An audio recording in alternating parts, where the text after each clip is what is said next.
কিন্তু আমার প্রায় মিনিটের কাছে আজকে প্রশ্ন যে কেন আমি কোটাধারী এই পরিচয়টিতে আমাকে লজ্জিত হতে হচ্ছে। আমি আমার প্রধানমন্ত্রীর কাছে জানতে চাই যে আজকে কেন আমার পূর্বসূরীদের যুদ্ধ করেছেন সেই কথা বলতে আজ কেন আমাকে লজ্জা বোধ করতে হচ্ছে। আমি এই স্বাধীন বাংলাদেশে কেন আমি বলতে পারছি না যে আমি মুক্তিযুদ্ধের সন্তান। কেন আজকে আমাকে লজ্জিত হয়ে আমার পরিচয় দিতে হচ্ছে যে হ্যাঁ আমি লজ্জিত, আমি কোটাধারী। আমি আজকে আমার সাংবাদিকদের কাছে প্রশ্ন করতে চাই যে আজকে আপনারা কি জানতেন না যে আমি রাজাকার, আমি রাজাকার এর ভাবার্থ আর অক্ষরে তো এক নয়। আজ আমার যে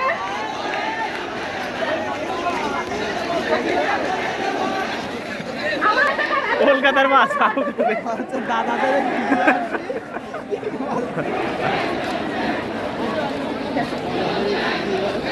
আজ কেন আমার সাংবাদিক আজ আমাদেরকে ভুলভাবে ব্যক্ত করলেন। এই পাশে সাংবাদিক কন্যা, আমি আমার সাংবাদিকের জন্য লজ্জিত। তারা কেন আমাদের ভুলভাবে ব্যক্ত করলেন? আপনারা কেন আমাদের রাজপথে আন্দোলনকে রক্তে পরিণত করলেন? আমরা শান্তিপূর্ণ আন্দোলন করছিলাম, আপনারা কেন সেই আন্দোলনকে আমার চাহিদা রক্তে পরিণত করলেন? কেন আমাদের শিবির থেকে ভাসিয়ে আমাদের দোষরে দিয়ে আসলেন? আমাদের দোষরে আন্দোলন করতে হলো। আমি লজ্জাবোধ করছি, আমি মুক্তিযোদ্ধার প্রজন্ম। আমি লজ্জাবোধ করছি, আমি কোটাধারী, আমি লজ্জাবোধ করছি, আমি সাংবাদিক কন্যা। আমার পিতা একজন সাংবাদিক। যে সাংবাদিকরা আমাদের ভুলভাবে প্রচার করছে।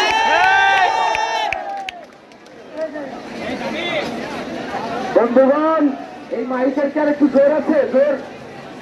জোর নাই। বন্ধুগণ, আমাদের আজকের এই চাষরা চেকপোস্টে জমায়েত হওয়ার কেন্দ্রীয় কর্মসূচি অনুযায়ী যে কমপ্লিট শাটডাউন, অর্থাৎ সারা দেশের অ্যাম্বুলেন্স, হাসপাতাল, চিকিৎসা এবং খাবারের দোকান ছাড়া সবকিছু বন্ধ, এই কর্মসূচি চলছে। আপনাদেরকে একটু জরুরি কথা বলি, সেটা হলো আমরা